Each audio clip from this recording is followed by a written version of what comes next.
Under the November night sky, the sprawling Langston estate in Napa Valley shimmered like a jewel, its limestone columns and manicured vineyards aglow for Edward Langston's 65th birthday.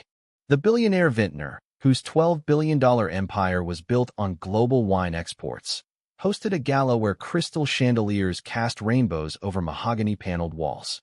A string quartet's melody drifted across silk-draped tables, and the guest list was a parade of power. Tech moguls in $25,000 Armani suits, actresses with $200,000 emerald necklaces, and politicians in custom-tailored tuxedos. Over 300 elites filled the ballroom, their Rolexes glinting, their laughter sharp as glass. Paparazzi swarmed the estate's golden gates, cameras flashing, ready to immortalize the Langston legacy. The air hummed with ambition, every whisper a deal, every glance a judgment. Clara Langston, 29, slipped into the ballroom like a ghost, invited only to maintain appearances by her father's assistant. Her faded gray sweater, slightly frayed at the cuffs, hung over worn corduroys. Her scuffed boots whispered on the marble floor, and her auburn hair was pulled back with a simple rubber band. In her hands, she clutched a small gift, a hand-carved wooden box wrapped in butcher paper. The guests' eyes narrowed, their murmurs slicing through the quartet's notes. Beatrice Langston, Clara's older sister and a high-flying art dealer with a $120,000 diamond bracelet, leaned back and scoffed. "Well, look who crawled out of obscurity. I thought you were busy cleaning houses, Clara." The room tittered, the sound a knife against Clara's skin. She stood by a carved pillar, her hands steady, but the venom in their stares was a gathering storm. Clara was the youngest Langston, branded a failure for shunning the family's obsession with wealth. After her mother's death at age 12, she'd been raised by a distant uncle, ignored by her father and siblings. She'd chosen a life as a community organizer, quietly saving lives through homeless shelters and youth programs. Her secret marriage to Daniel Pierce, a tech titan worth $600 billion, was known only to a trusted few, a shield for her privacy. Tonight, she'd come to honor her father, her heart heavy but her spirit unbroken. The guests' cruelty escalated, their tailored suits and sapphire rings glinting as they turned her presence into a spectacle. A winery tycoon named Victor Klein sneered at her boots. "Did you dig those out of a barn?" His companions roared, their laughter drowning the music. A fashion editor named Sylvia Holt snapped a photo of Clara's paper-wrapped gift, posting it online with the caption, "Langston Gala or Thrift Shop Disaster?"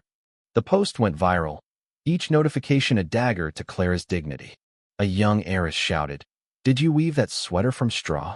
The room chuckled, the taunt a lash against her calm. The insults grew sharper.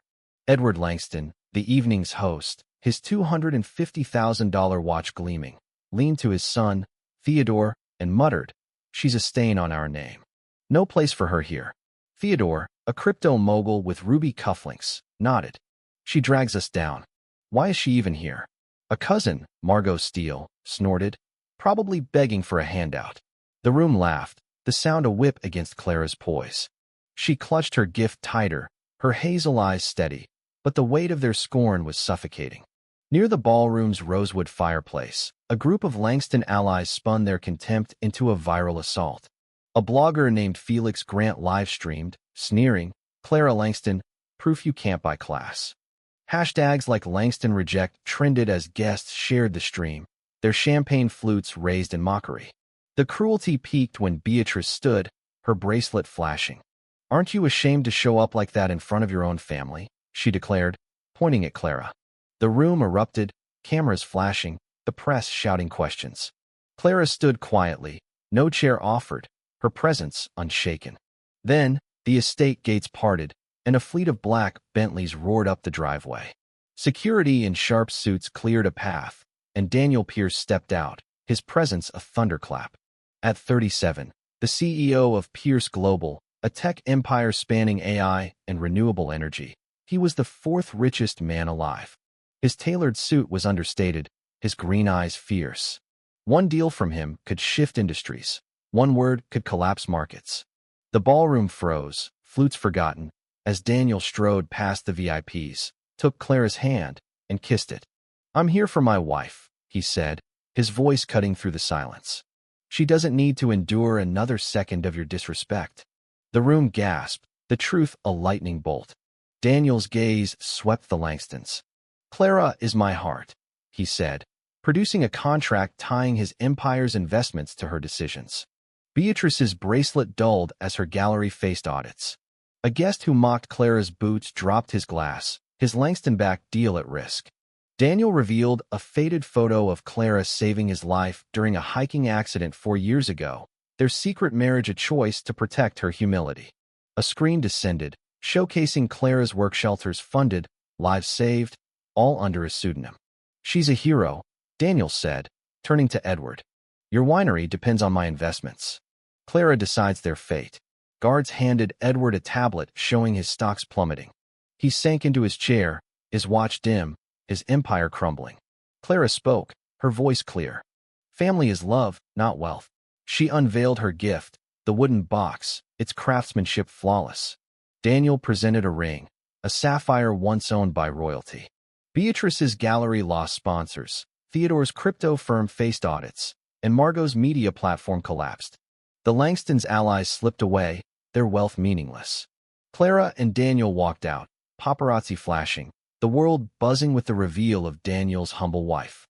The Langstons stood frozen, their apologies too late, their arrogance dust. What moment hit you hardest? Should Clara forgive her family's cruelty, or let their empire fall? Would you stand silent like Clara, or fight back sooner? Share your thoughts, like, and subscribe for more epic tales.